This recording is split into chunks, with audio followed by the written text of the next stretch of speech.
Now I'm going to tell you something that still shocks historians. We will talk about the winter daily routine of Native Americans, which modern people would not be able to endure. Modern people complain about the cold while waiting for a taxi or walking from the parking lot to the office. We think that winter is just an inconvenience that can be waited out in the warmth, with hot coffee and fast internet. But what if all of that were taken away? No central heating, no hot water from the tap, no supermarket around the corner, just you, your family, and sub-zero temperatures that last for months. We're talking about the daily winter routine of the indigenous peoples of North America. It wasn't just a way of life, it was a strict, relentless mechanism for survival, honed over millennia.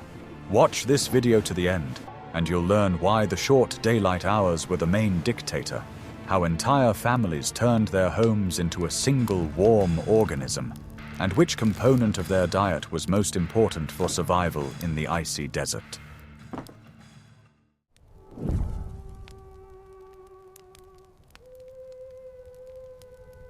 What if I told you that everything you believed about the simple life of the past is not true? Modern humans live by artificial light, and for us, sunset is just a signal to begin our evening rest.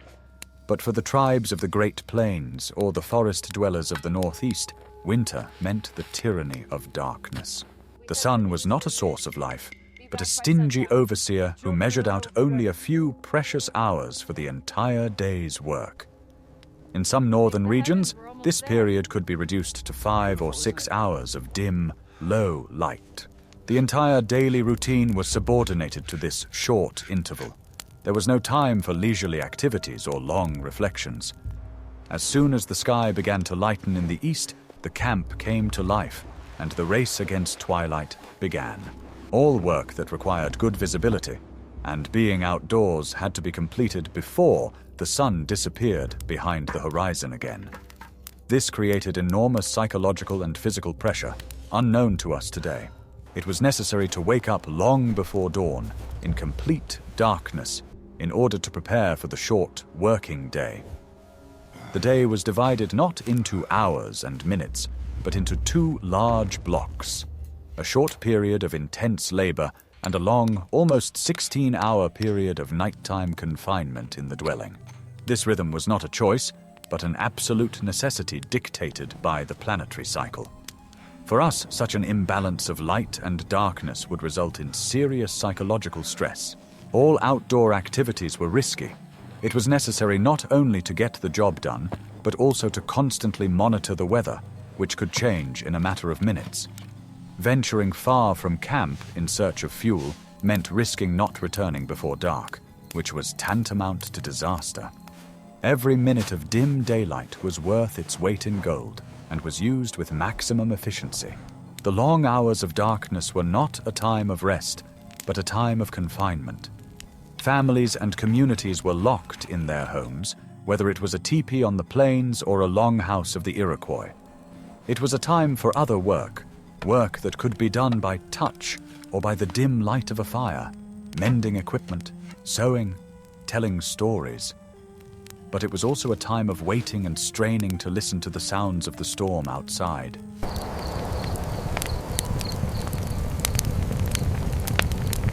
Modern people, accustomed to cities lit up 24 hours a day, simply cannot imagine this pressure. Our lives no longer depend on the sun. We have conquered the night with electricity. For Native Americans, night was an ocean of cold and darkness that flooded their world every winter, and their only salvation was the small, cramped island of their warm dwellings. This austere rhythm shaped a different perception of time. Winter was not a season to be endured. It was a separate state of being that required a complete restructuring of consciousness. People lived in constant readiness and strict discipline. The relaxation we associate with rest was an unacceptable luxury because sleeping through the short daylight hours meant putting the entire community at risk. The short day dictated not only the work schedule, but also social interactions. All important matters that required people to gather outside were postponed or carried out in a hurry. Survival was the priority. not convenience. It was a life reduced to basic, but incredibly difficult tasks: keeping warm, eating, waiting for dawn. The entire survival system was built around this short window of daylight. Preparing fuel, checking traps, delivering water, all of this had to be done in a few hours. A mistake in planning or a sudden blizzard could lead to the community running out of fuel or water, which in severe frost became a critical situation. We must work faster. The storm approaches. Bring the water inside now. We still need more wood by the main fire. Modern humans are simply not adapted to such dependence on natural light. Our rhythm of life is broken. We work and rest when it is convenient for us, not when the sun allows. Being placed in a situation where your entire life depends on 6 hours of dim light would be an insurmountable challenge for most of us. We are very interested to hear your opinion. Do you think modern humans could withstand the psychological pressure of darkness? Write about it in the comments. And don't forget to subscribe to the channel so you don't miss our next studies.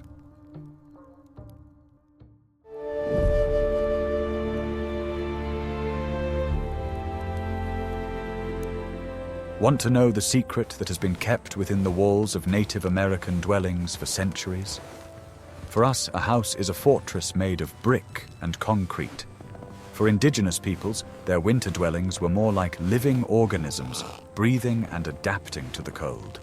They were not just shelters, but highly efficient thermal machines, every detail of which was critical.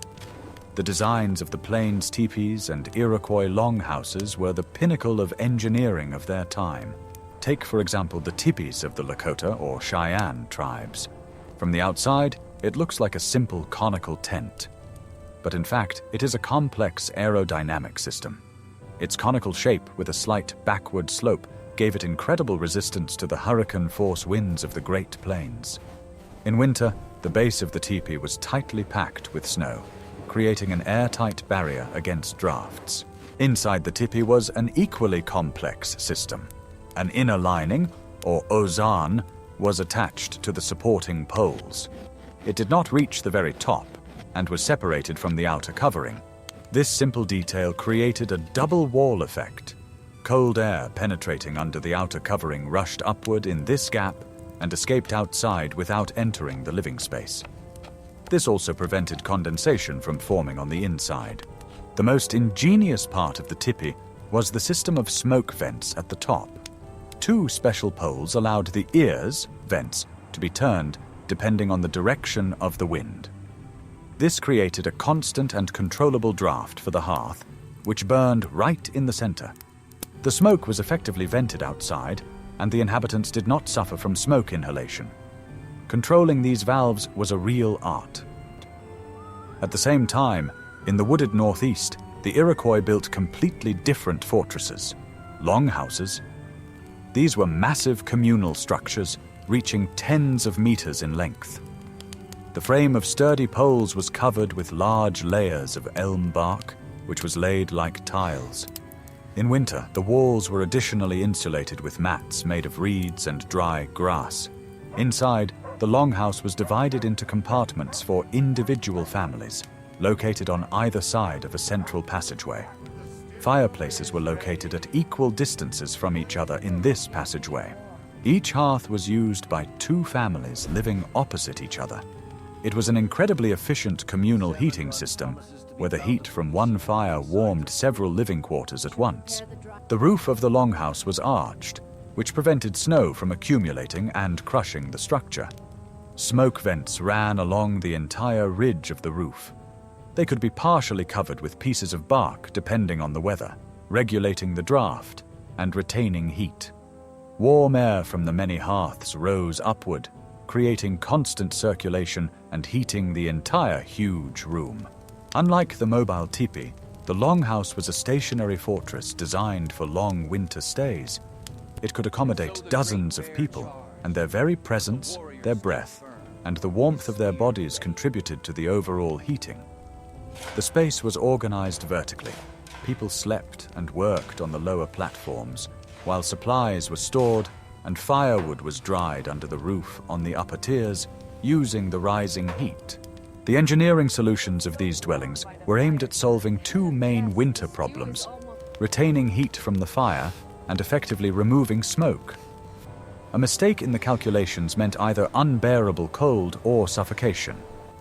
And the indigenous peoples brilliantly solved both of these problems using only the natural materials available to them: wood, bark, and processed skins. It is difficult for modern people, accustomed to thermostats on the wall, to appreciate the genius of these solutions.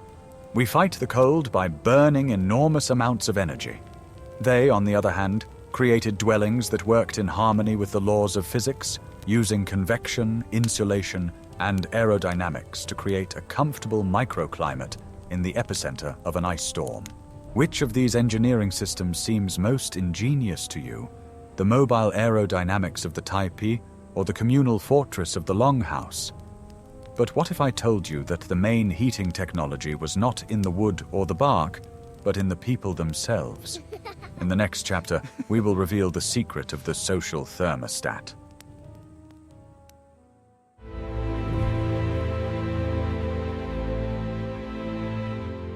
I will reveal the most closely guarded secret of survival that is not written about in textbooks. We are used to thinking of survival as a personal struggle, as a battle between man and nature. But for Native Americans, especially those who lived in longhouses such as the Iroquois, the main strategy for survival was not individual strength, but social engineering.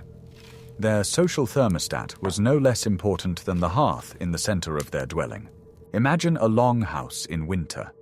It is not just a building, it is an entire village under one roof, where up to 20 families live side by side. Dozens of people are in one enclosed space 24 hours a day, for months on end. This creates an incredible population density that modern people would consider a violation of all personal boundaries. But that was the secret.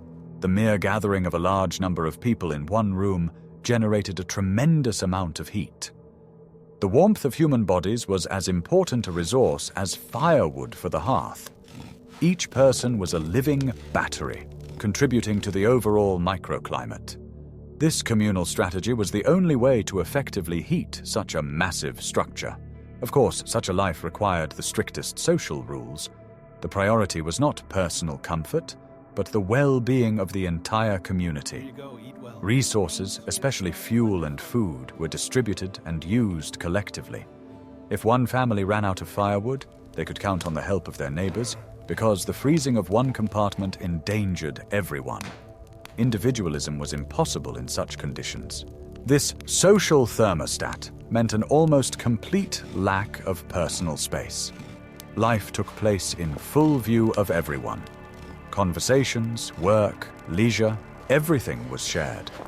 This created a powerful social bond and interdependence, but it also required enormous patience and the ability to resolve conflicts.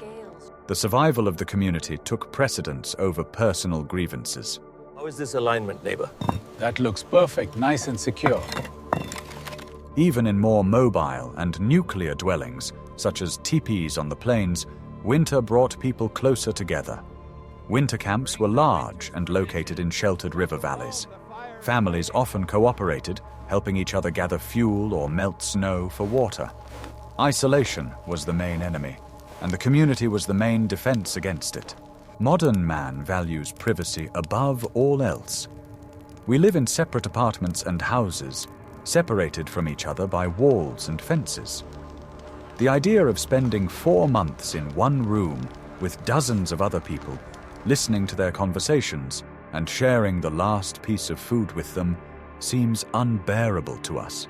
We would not be able to withstand such a level of social interaction. For indigenous peoples, this was the norm. They understood what we have forgotten. A person cannot survive alone in extreme conditions. Warmth is not only a physical phenomenon, but also a social one. The warmth of the fire and the warmth of human relationships were inextricably linked. Maintaining good relations with neighbors was as important a part of the winter routine as keeping the fire burning in the hearth. This system worked because it was backed by a complex system of kinship and mutual obligations. Each member of the community had their own role and responsibilities. Failure to fulfill them was not just laziness, but a betrayal of those who depended on you. It was a huge responsibility that everyone bore. We can't afford disagreements right now. Not if we want to make it through the winter. You are right. We are stronger together. We understand. Thus, the main source of warmth in a longhouse was not skins or bark, but the people themselves. Their ability to live together, work together, and share resources was the most perfect survival technology. They created a system in which the whole was much warmer than the sum of its parts. Is such complete dependence on the collective for warmth a brilliant adaptation or a loss of personal freedom? Support our channel with a like if you appreciate such an in-depth analysis of historical realities.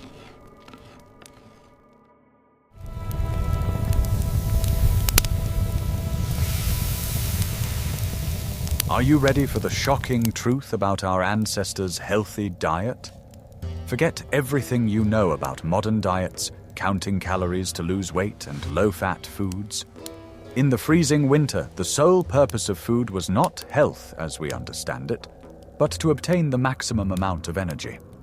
The winter diet of Native Americans was a survival strategy based on one main component: fat. For a body fighting the cold, calories are fuel for the internal heater, and the most concentrated source of calories is fat. The peoples of the plains and subarctic understood this perfectly well. Their winter diet was radically different from their summer diet. Fresh foods were replaced by concentrated, heavy, and incredibly high-calorie reserves. The basis of the winter diet in the plains was food prepared during the warm season. These were mixtures of dried and crushed foods, generously mixed with melted fats. This high-energy concentrate could be stored for months without spoiling, and provided a huge amount of energy. A small amount of such food was enough to maintain strength for a long time. The Iroquois in the northeast had a different strategy, but the goal was the same. Their survival was based on the three sisters: corn, beans, and squash. Huge reserves of dried corn were stored in special storage pits. In winter, women spent hours grinding corn in mortars, turning it into flour.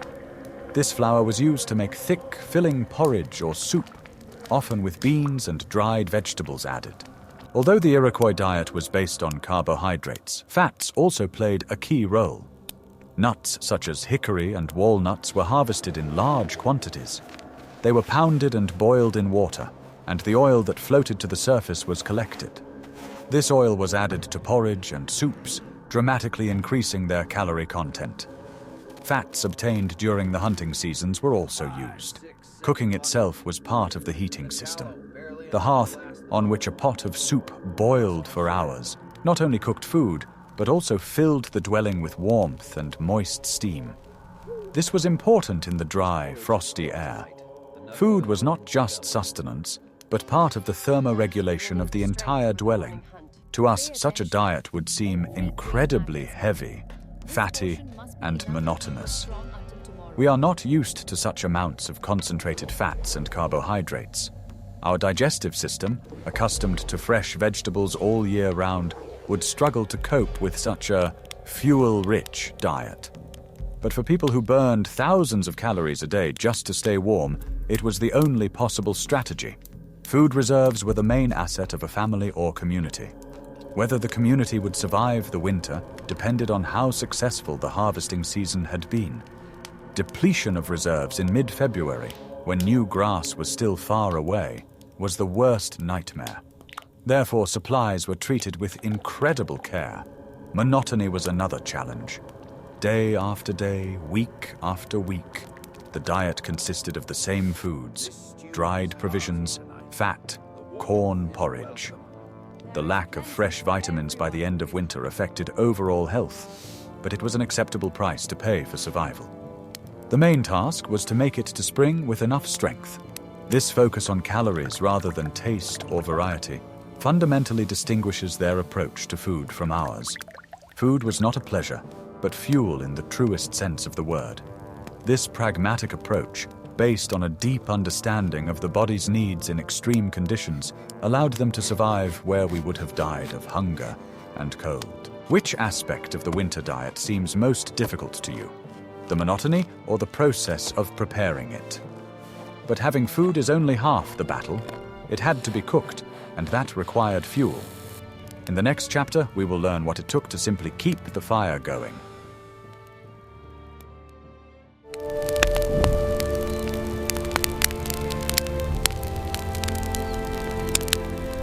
In the frozen wilderness, your main enemy was not the cold. Cold can be defeated with fire and shelter.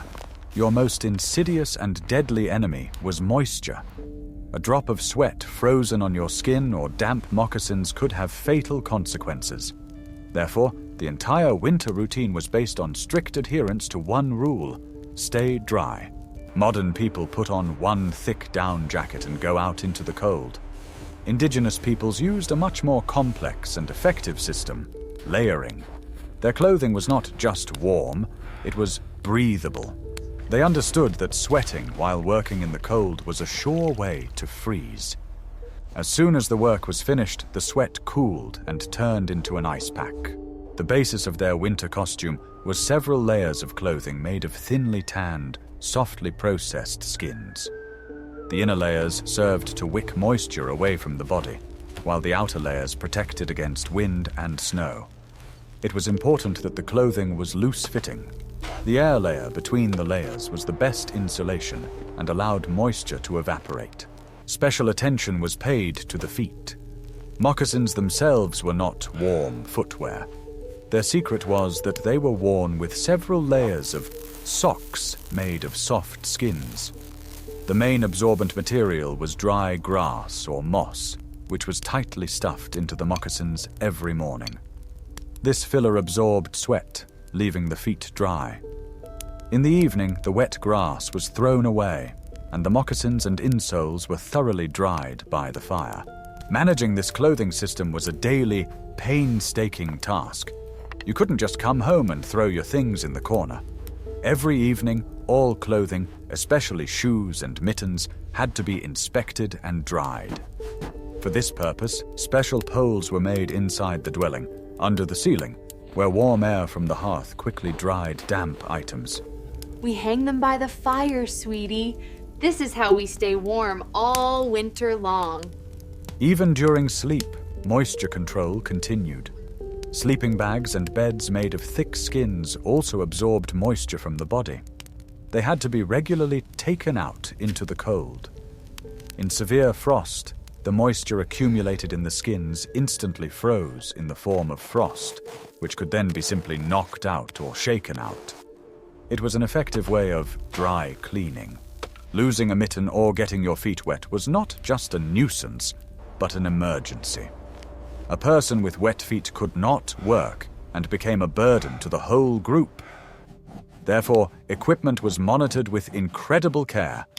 Every hole, every torn seam was immediately repaired. This constant monitoring of moisture required discipline and foresight. It was necessary to constantly regulate one's microclimate, unbuttoning outer clothing during hard work to let steam out, and immediately buttoning up during breaks. It was a whole science that children learned from an early age. With our membrane fabrics and synthetic insulation, we have forgotten how to feel our bodies and our clothes. We rely on technology rather than experience. In the world of Native Americans, technology was experience. They created the perfect clothing system from available materials, which allowed them to stay dry and warm in the most extreme conditions. Their clothing was not just protection, but a tool. Like any complex tool, it required constant adjustment and care. This daily ritual of drying and caring for clothing was as important a part of the winter routine as hunting for food or maintaining a fire.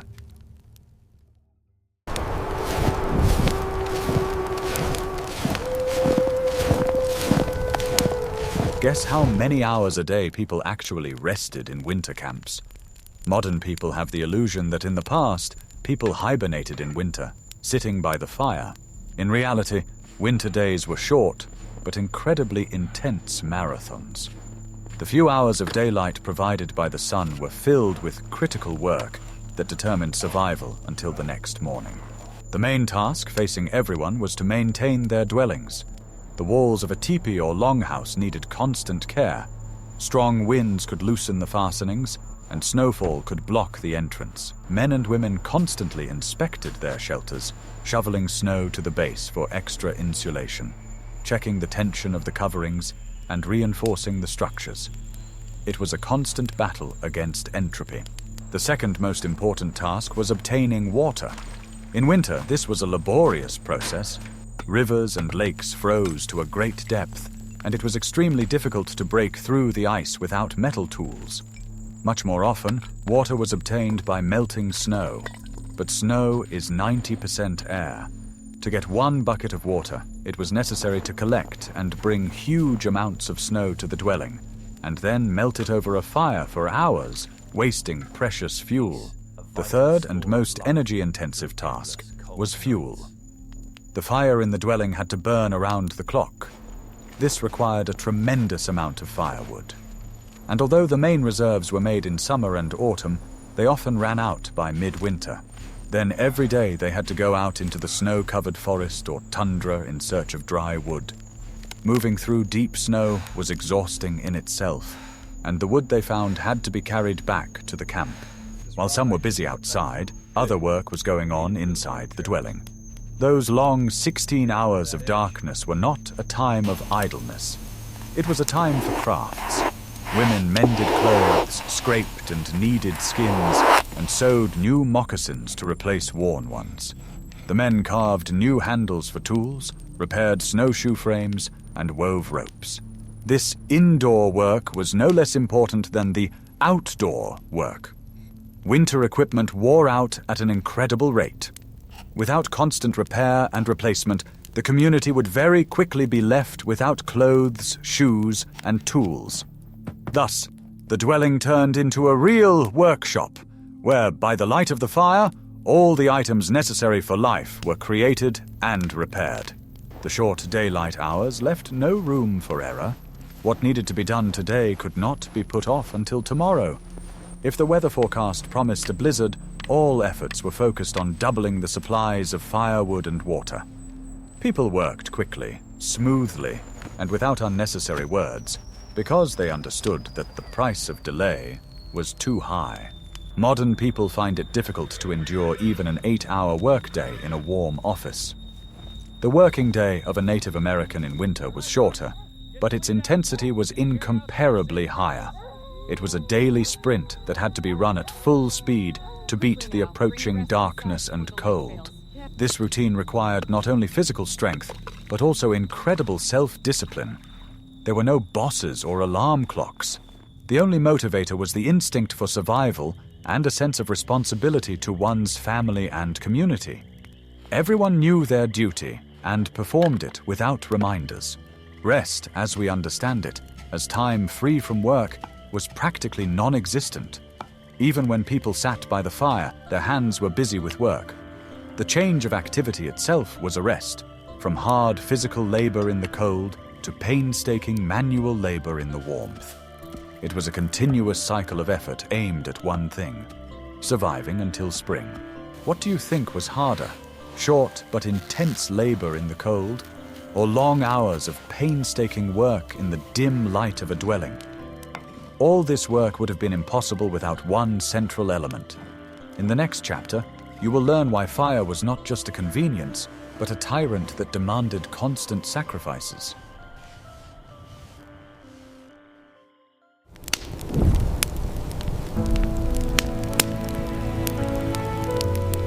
For us, fire is the romance of a fireplace, or the convenience of a gas stove. We flick a lighter and get a flame. For indigenous peoples in winter, fire was not a convenience, but the center of their universe. It was both a deity and a tyrant. It gave life, warmth, and hot food, but in return demanded constant, vigilant service and enormous resources. Keeping the fire going was the most important and responsible job in the winter camp. It must not go out. Ever. If the hearth went out in the middle of the night in severe frost, the dwelling would quickly freeze.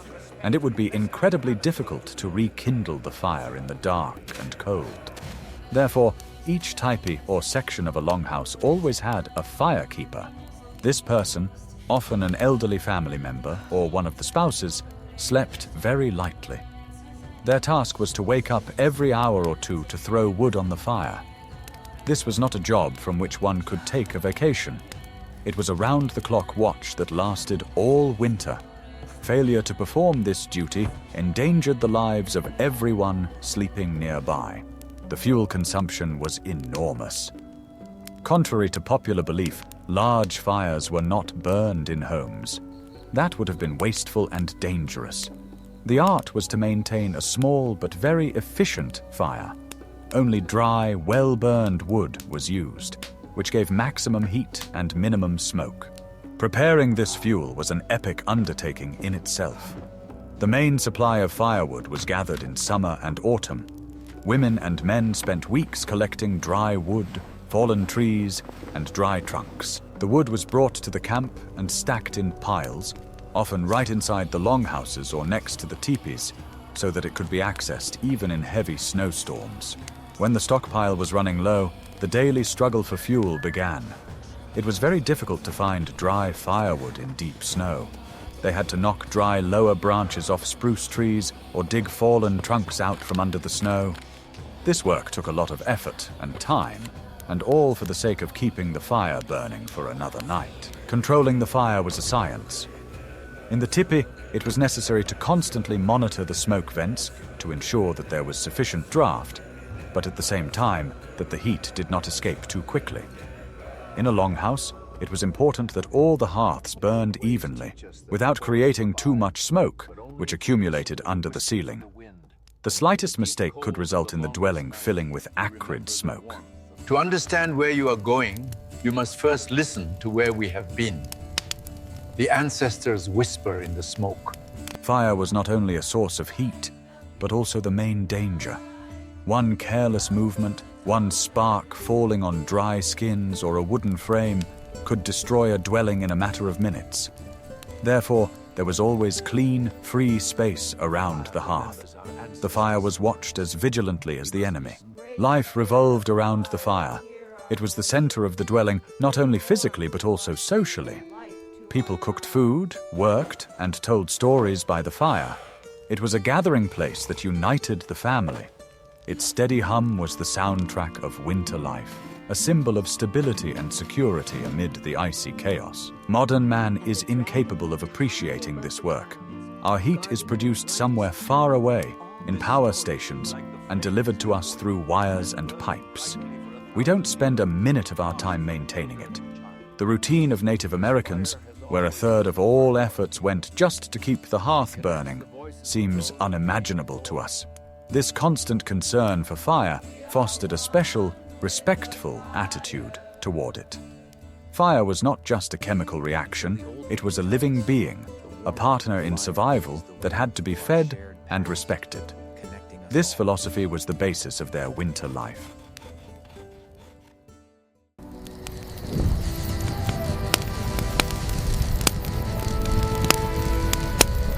"16 hours of darkness." To modern people, this sounds like a sentence, a recipe for depression and idleness. But for indigenous peoples, the long winter night was not wasted time, but an important and strictly regulated part of life.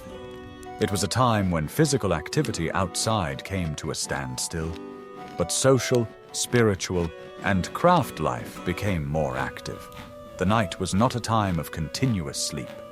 The strict rhythm of rest mentioned at the beginning did not mean 8 hours of sleep on a schedule. People slept in fits and starts, interrupted by maintaining the fire and eating at night to replenish calories. Sleep was polyphasic, subject to the needs of the home and the body. It was a golden age for crafts. In the dim light of the hearth, people's hands were constantly busy. Men repaired equipment, made arrowheads, or planed frames for snowshoes. Women sewed clothes, embroidered moccasins with patterns, and wove mats.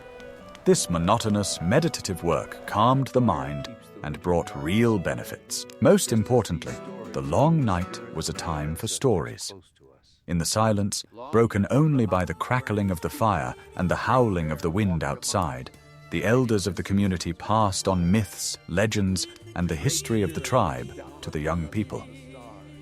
This was not entertainment as we understand it. It was the primary mechanism for transmitting knowledge, moral norms, and spiritual values. Storytelling was a sacred act that could only be performed in winter, during the long nights. It was believed that this was the time when the spirits listened. These stories explained the world, provided answers to eternal questions, and strengthened the community's connection to its past. They were a psychological support that helped people survive the darkness. In the longhouses of the Iroquois, this social life was even more intense. Winter festivals and ceremonies were held. It was a time for rituals designed to ensure good luck in the new year, heal the sick, and strengthen the unity of the community.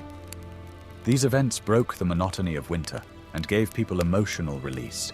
Living in a confined space required silence and respect for neighbors. Although night was a time for socializing, it was done in hushed tones. People intuitively understood the need to conserve energy and avoid unnecessary stress. It was a time of quiet, focused coexistence. In addition to social life, night was a time of vigilance. Someone was always awake or sleeping lightly. It was necessary to monitor not only the fire, but also the condition of the dwelling. Heavy snowfall could threaten the integrity of the structure, and it was necessary to react in time. The danger did not disappear with sunset. This nighttime routine was the complete opposite of ours. We perceive night as a time for personal rest, when we disconnect from the world. For them, night was a continuation of community life, a time of painstaking labor, the transfer of wisdom, and collective vigilance. It was an active, not a passive state. It was during these long, dark hours that the culture and character of the people were forged. While the body rested, the mind and spirit worked. This ability, to turn a dark and dangerous time of year into a period of social and spiritual growth, is one of the main secrets of their resilience.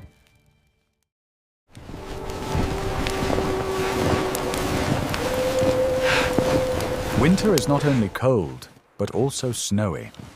For us, snow is a nuisance on the roads, but for them, it is a completely changed reality. Moving through the winter landscape was a separate, extremely difficult task. Deep, loose snow turned into an impassable swamp in which a person would sink waist deep, expending enormous amounts of energy and risking getting wet.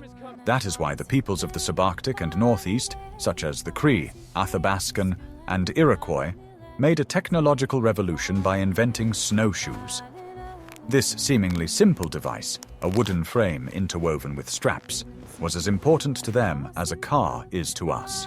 Snowshoes distributed a person's weight over a large area, allowing them to float on the surface of the snow rather than sink into it. Mastering snowshoes was an art that was learned from childhood. There were different types of snowshoes for different conditions, long and narrow for fast travel across open terrain, short and wide for maneuvering in dense forests. Without them, any activity outside the camp, whether gathering fuel or checking traps, would have been impossible. In the Great Plains, where snow was often blown away by the wind, exposing hard ground, snowshoes were less common. But even there, life came to a standstill during periods of heavy snowfall. Often, the best strategy was not to move at all. The winter camps of the Lakota or Cheyenne tribes were located in wind-protected river valleys where there was fuel and water. They only left such camps in cases of extreme necessity. Transporting goods in winter was also a problem. On the plains, this was done using grass sleds. Sleds that were now pulled by people themselves if there was no draft animals available. In the north, in the subarctic, goods were transported on toboggans. These long, narrow sleds without runners glided perfectly over deep snow, allowing people to transport firewood, supplies, or even sick people. Any winter journey was a risky expedition. It required careful preparation. They took with them a supply of high-calorie food, tools for making fire and repairing snowshoes. Travelers never went alone. A group of several people could take turns clearing the trail, which saved energy. They knew how to read the snow. Based on its density, crust, and the direction of drifts, they determined the best and safest route. They knew where the snow hid icy water or deep cracks. This knowledge was as important as the equipment itself.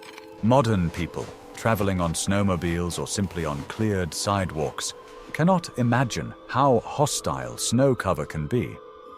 For us, it is a white blanket. But for them, it was a heavy, viscous element that had to be conquered every day. Their inventions, such as snowshoes and toboggans, were an elegant solution to this problem. This ability to move through a world that was impassable to others gave them a huge advantage. They were not locked in during winter. They were active participants in it. They mastered the snow and made it their road, not their barrier. A quiet reminder that life once depended on the stars, not on cities of light.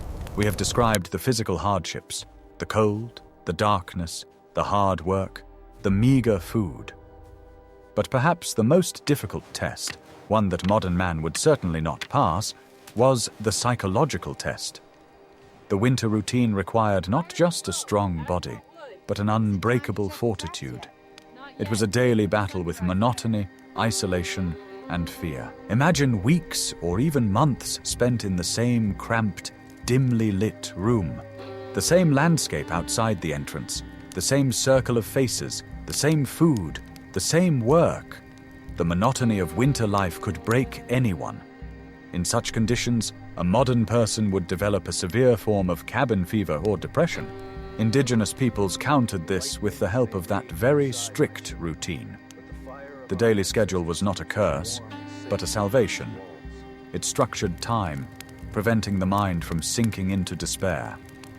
A clear understanding of one's tasks, repairing moccasins, fetching water, checking the fire, gave each day meaning and purpose. Social involvement played a huge role. As we have already mentioned, people were never alone in longhouses and winter camps. Constant communication, collective work, mutual assistance, all this created a powerful network of psychological support. People were not left alone with their fears. They were always surrounded by the community. Spiritual life and rituals were not just traditions, but vital tools for psychological resilience. Winter ceremonies, myths told at night, songs and dances all reminded people of their place in the world, that winter is not eternal, and that higher powers watch over the order of things. This gave them hope and patience. They had a different perception of time. We live in a hurry. We want everything to happen quickly. They lived in tune with nature. They understood that winter was a necessary time of rest for the earth, a time to gather strength. They did not fight winter in our sense of the word. They became part of it, accepting its rules. This mental endurance required accepting discomfort as the norm. For us, the slightest inconvenience is a reason to complain. For them, cold, hunger, and fatigue were constant companions in life, not something out of the ordinary. They knew how to endure without losing their human dignity and strength of spirit. The ability to find joy in small things was another secret. Hot soup at the end of the day, a successfully repaired tool, a funny story told by the fire, the first ray of spring sunshine. All these were sources of joy that we, in our comfort, simply stopped noticing. It was this psychological armor, forged from routine, community, and spirituality, that was their greatest asset. Physical survival skills were useless if the spirit was broken. Modern man, with his fragile psyche, accustomed to instant gratification and comfort, would be crushed by this icy monotony in the first week. Their daily routine was not just a set of actions, it was a holistic philosophy of life, where body, mind, and spirit worked as a single mechanism tuned for survival. They did not just wait out the winter, they lived in it.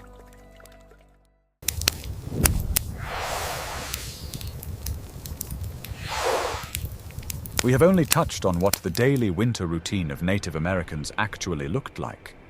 It was a complex, well-oiled system where nothing was left to chance. The choice of campsite, the construction of dwellings, the composition of food, layers of clothing, social rules, and spiritual practices were all part of a single survival mechanism. The history of their winter life is not just a collection of exotic facts. It is a reminder of what the human spirit is capable of when it acts in harmony with the world rather than against it. What other aspects of historical life or survival in extreme conditions would you like to see on our channel? Suggest your topics in the comments. And don't forget to subscribe so you don't miss our new research, which delves into the truly harsh realities of the past.